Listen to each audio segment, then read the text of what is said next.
witch. The FBI is a tool of the rich. Stop this hunt. There ain't no witch. The FBI is a tool of the rich. Hey, Fitzgerald, you should know. Grand juries have got to go. Hey, Fitzgerald, you should know. Grand juries have got to go.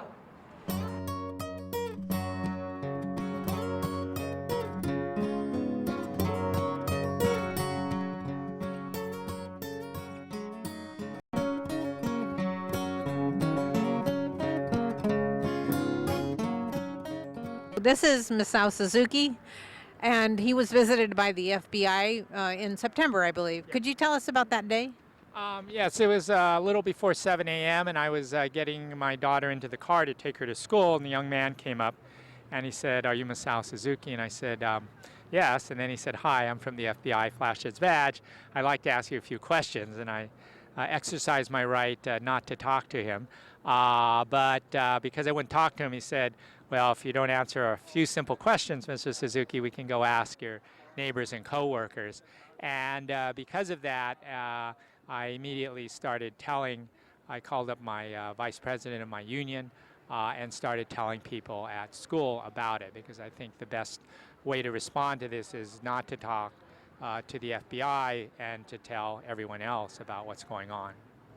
Well, the thing is, what they have going is a grand jury, and the federal grand juries are a type of investigative tool where things are really stacked against you. You don't have a right to bring a lawyer in, you don't have a right to call any witnesses on your behalf, and the entire purpose of it is to try and get you to say things that they want you to say about other people, or to say something that is untrue, and that's a federal crime. And the same thing goes with the FBI. They're fishing for information, and again, if you say anything that's untrue to them, if you do talk to them, please don't lie, because that is a federal crime. Yeah, I mean, and so that's the reason I think most activists think it's the best thing just not to talk to them at all. And they're going to try and get you to say things against other people, or to try and trip you up and that they can get you on. Have you heard from them since? No, I haven't, which is good for me. Unfortunately, though, there has been a development in December. 9 more activists, all in Chicago. Most of them were Palestinian. The others were Palestinian solidarity activists, were subpoenaed and told to appear before the same grand jury today on January 25th. And that's why there's a National Day of Action today. There are protests in over 50 cities across the country. I got a text, there are over 300 people at the Chicago protest. For 3 women from Minneapolis, Tracy Malm, Anne Pham, and Sarah Martin, are facing reactivated subpoenas, along with a group of 9 new subpoenaed activists. Today, they are being called before a grand jury, and today we are here to let them know that we are supporting them and standing strong with them. We are here today to protest U.S. Attorney Patrick Fitzgerald and his use of the grand jury and FBI to repress anti-war and international solidarity activists. Have got to go. Hey, Fitzgerald, you should know. Grand juries have got to go. 14 activists and anti-war and social justice and international solidarity activists were subpoenaed on that morning of September 24th. I actually was one of the people whose home was raided that day as well. I wasn't home at the time. My mother's battling cancer, and I was at the hospital with her. And so I was awakened actually by my wife, who made 6 phone calls before I finally answered. I had been up all night, and essentially told me that the police were at the house. I knew pretty immediately that it probably wasn't the Chicago police, and that it was probably the FBI. So I sped home. First thing I did was grab my daughter. I walked right past the agents, grabbed my daughter, and took her into the bedroom, and held her and hugged her and tried to calm her. And then I walked back into the front room, was approached by one of the agents who gave me the search warrant. I asked for the search warrant, and I looked at it very closely, and then he served me with the subpoena, the grand jury subpoena, to appear in October. It was a harrowing experience. I've never experienced it before. I don't think anybody of the 23 have experienced it before. So I tried to walk around the home and follow them to see what they were, where they were going in the home, what they were trying to collect. One of the things that we've done in the social justice movement is that we do get trainings on this sort of thing and how to deal with law enforcement and that. And I know from those trainings that trying to catalog what it is that they were taking, but they wouldn't allow me to do that or my wife. They basically demanded that I stay in the living room and stay seated and quiet while they were doing their work. Essentially, they took everything in my home that had the word Palestine on it. Books, flyers, brochures. They took a number of personal pictures, including pictures of my wife and daughter's recent trip to Palestine. They'd been there in the summer of 2010. They copied the hard drive of my laptop. They took an old phone of mine. And like I said, a lot of video and pictures as well. I knew that during the civil rights movement, the FBI had spied on and harassed different civil rights leaders, including Martin Luther King, whose name this library bears. And in particular, King was targeted when he began to speak out against the war in Vietnam. And this was part of the FBI COINTELPRO program that was aimed at the civil rights movement and the Black liberation movement. And I know that 10 years ago, the Arab American and American Muslim communities started facing FBI and other government harassment, infiltration, and attempts to get people to commit acts of violence. And so it wasn't a surprise totally that this was happening to me, but at the same time, I think it's a serious expansion of the government attempts to suppress opposition, an expansion that began and continues against Arab Americans and American Muslims, and now is including the anti-war movement, and in particular people who've done solidarity work, who've traveled to other countries and seen the effects of U.S. military aid and U.S. wars and U.S. occupations. So anyway, I want to just wrap up. I was listening a week ago on the Martin Luther King holiday to a speech that Martin Luther King gave called Why I Oppose the War in Vietnam. I think it's April 30th, 1967, but there's a number of clips on YouTube. And one of the things I think he said, that he did say that I think is very important, and I think we need to all keep in mind, is that he said that before I can raise my voice again against the violence of the oppressed, I have to speak out against the greatest purveyor of violence in the world, which is our own government. And I think that same thing holds true today, that we have to fight these FBI raids and the grand jury, and we have to build the anti-war movement. And I encourage all of you to continue to come out to protest, to go to San Francisco for the protests there. Thank you very much.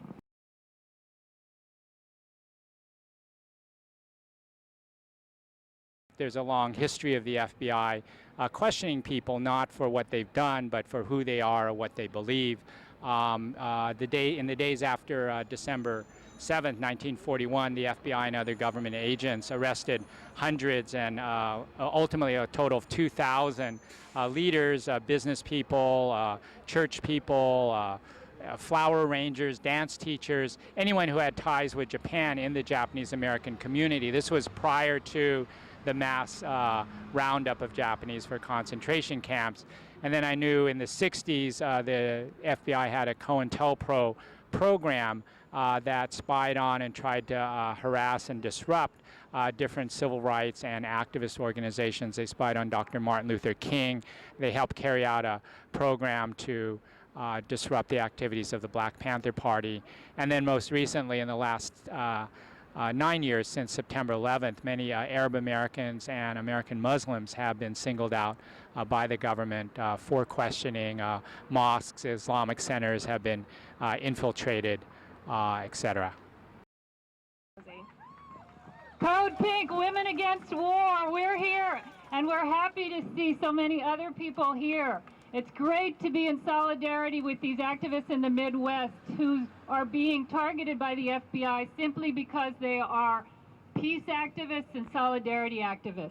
But we also have to remember that we are here to protest the use of our tax dollars to build up a huge apparatus, a surveillance apparatus that is getting larger every day.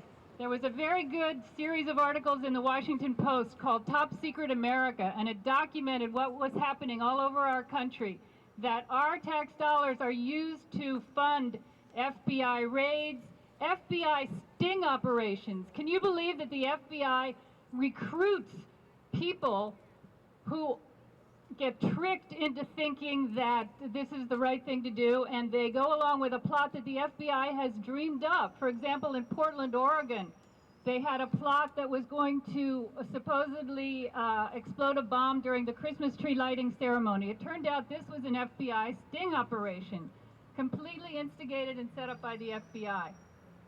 In New Jersey, there was the case of the Fort Dix 5. In New York, there was the case of the Newburgh 4. There was a case of a pizza parlor owner and an imam in Albany, New York. All of them were convicted, even though no crimes were committed, no people were injured or killed. So this has to end. And remember back when everybody thought that Big Brother was something that happened in another country, happened in the Soviet Union, that spying on people, surveillance, that was happening in East Europe and East Germany somewhere. Why should we tolerate it here? We absolutely should not tolerate it. And now we are expected to believe that we are safer because we go through all of these checkpoints at the airport, we go through the body scans and whatever else they come up with. We're supposed to believe that we're safer because the FBI has initiated these sting operations. That's absolutely not true. So I want to say to the FBI agents and their paid informers who may be here today, we ask you to cease all operations against peace-loving Americans and instead target the white-collar felons, the Wall Street robber barons, and the corporate crime syndicates who are ruining our economy, and those war criminals amongst us, like Condoleezza Rice, Bush, Cheney, Rumsfeld, all of them, who are walking about free in this country. That's who should be targeted. And if you want help rounding them up, we'll be glad to volunteer to do that too. Thank you. The state councils, of major labor unions across the country representing over 500,000 workers, including the largest union in Chicago, the Chicago Teachers Union, have put out either letters to Attorney General Holder and U.S. Attorney Fitzgerald, in Chicago, to end this investigation and stop this grand jury. They've sent out letters to them and resolutions in support of us.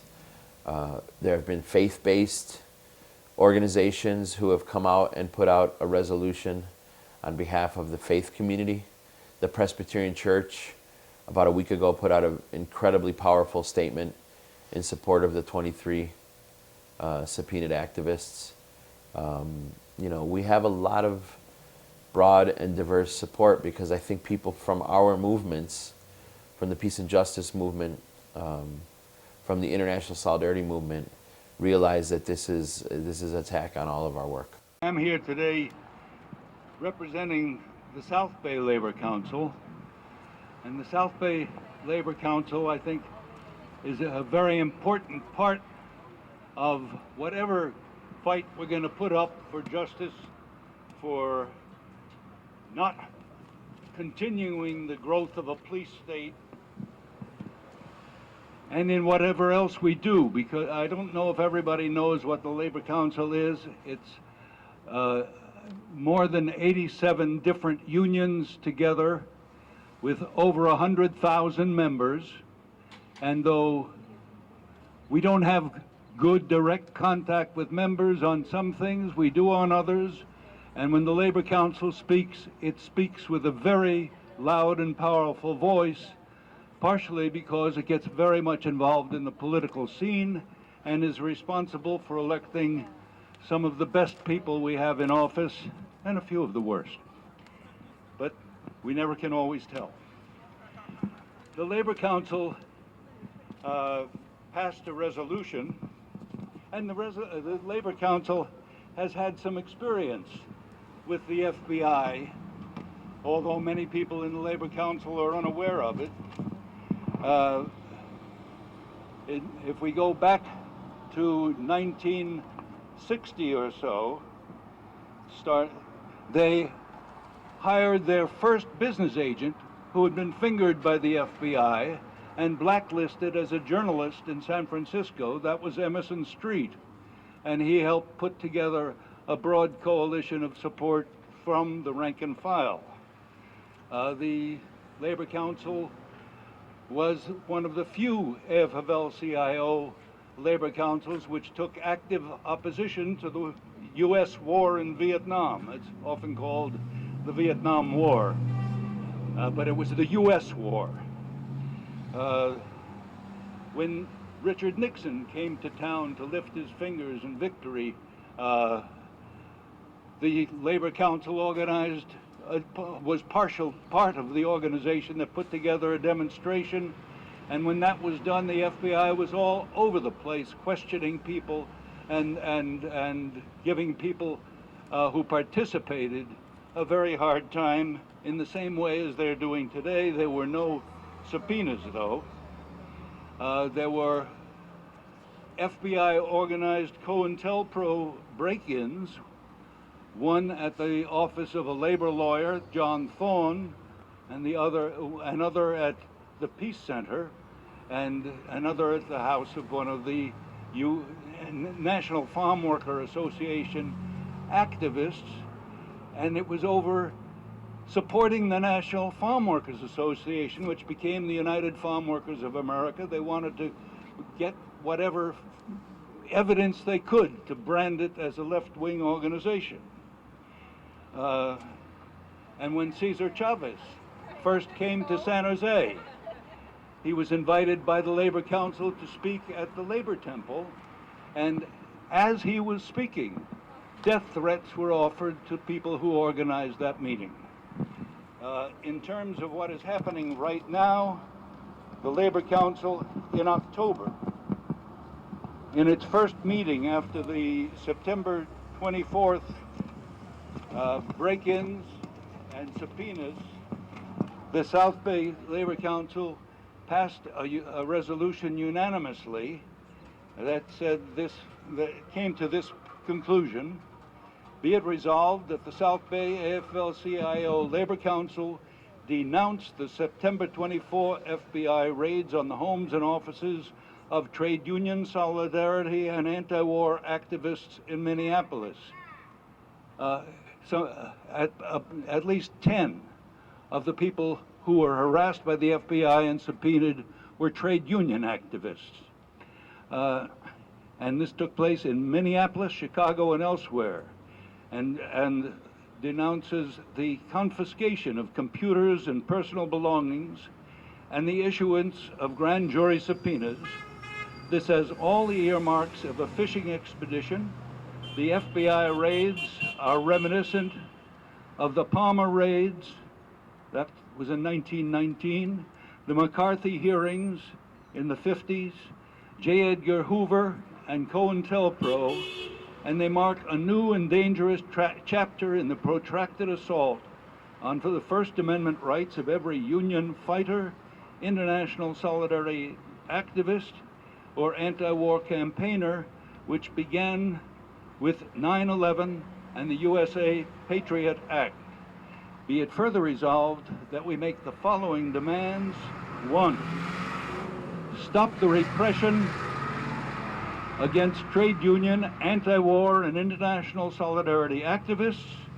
Immediately return all confiscated materials, computers, cell phones, papers, documents, personal belongings, etc. 3, end the grand jury proceedings and the FBI raids against trade union, anti-war, and international solidarity activists. And I think that's what we all have to get together behind those demands. We have to visit our members of Congress. We have to organize visits perhaps to other government bodies and get them to demand it with us. The Board of Supervisors should be on our list, the city councils of San Jose and other cities, but it won't get done, and it won't happen unless we all get involved, and that's what we got to do, and thank you very much for this time. We all know about the FBI raids, and for years before that, there have been ICE raids, okay, where the Immigration and Customs Enforcement has been raiding families that are suspected of being undocumented, and these people are carted off. They disappear into the great archipelago of the Gulag of the Immigration Service, and many of them, they're not even tried before they're taken away, and this breaks up families. And I just wanted to say that there's very little difference between what's happening to immigrants in our country, and after all, we are a country of immigrants. But many of these immigrants are simply disappearing into the system, and it's not getting better. It's actually getting worse, because under Obama, in 2010, there were more than 400,000 deportations, and this is more than in any year of the Bush administration. So the rise of repressive apparatus is continuing in this country. As Masao said earlier, when the Japanese Americans were rounded up in this country, after that episode came to a close in 1945, people said, never again. Never again are we as a country, as a democratic country, supposedly democratic country, going to do that again. And then, of course, it happened again during the McCarthy era, and the witch hunts against people who were suspected of being unpatriotic. And then in 2001, it happened again after 9/11. 3,000 Muslims and people of Arab descent residing in the United States were rounded up. They disappeared into the government prison system without trial. And so every time this happens, we say never again, but it continues happening. So the struggle for freedom, the struggle for liberty continues. Assalamu alaikum. May peace be upon all of you. If I'm not here, I don't know where I would be. So it has been proven historically, every time we have a problem with our economics, we turn our focus to somebody else. And usually it's immigrants, and usually it's people who we don't like. Right now, we are the victims. Being a Muslim American is the worst thing that you could do right now. So Islamophobia is on the height after 9 years post 9/11. I know 9/11 was one of the worst tragedy for our country, but the tragedy that has taken place after that for immigrants and for Muslims is just unbearable. And a lot of us just, keep thinking it's like day after day that everything is the same and we cannot do anything. Each person can make a difference, at least in one person's life. FBI raids are just happening everywhere. They are infiltrating in the mosques, community centers of Muslims. Right now, your Muslim brothers and sisters don't know who to trust, who is a friend and who is an agent. So please handle Muslims with care right now, with gentle support, and don't overwhelm them either, because it could be like, hey, you're trying to get some information. So it is very tricky and hard water to tread, but I urge you to please provide support. Same thing with Latinos. Whenever there is a trouble, our economy cannot survive without our Latino brothers and sisters. If they are not here, we cannot do anything. And I hate when I hear people say that, we don't want the jobs that they want. No, Latinos are surgeons, doctors, engineers, teachers, everywhere. Don't think they're just the gardeners and they're just taking care of your kids. And if you value your kids, just for that reason, value the immigrants. Because Latinos are taking care of your homes, your hearts, your health, every place, everywhere. And the only way we can stop these raids is if we all work together. There is only one race, and that's the human race. And let's just forget about every other race, color, rate, everything else. Just one race, the human race. Let's make this world safer for all of us, where all of us are cherished, accepted, loved, and taken care of. Thank you.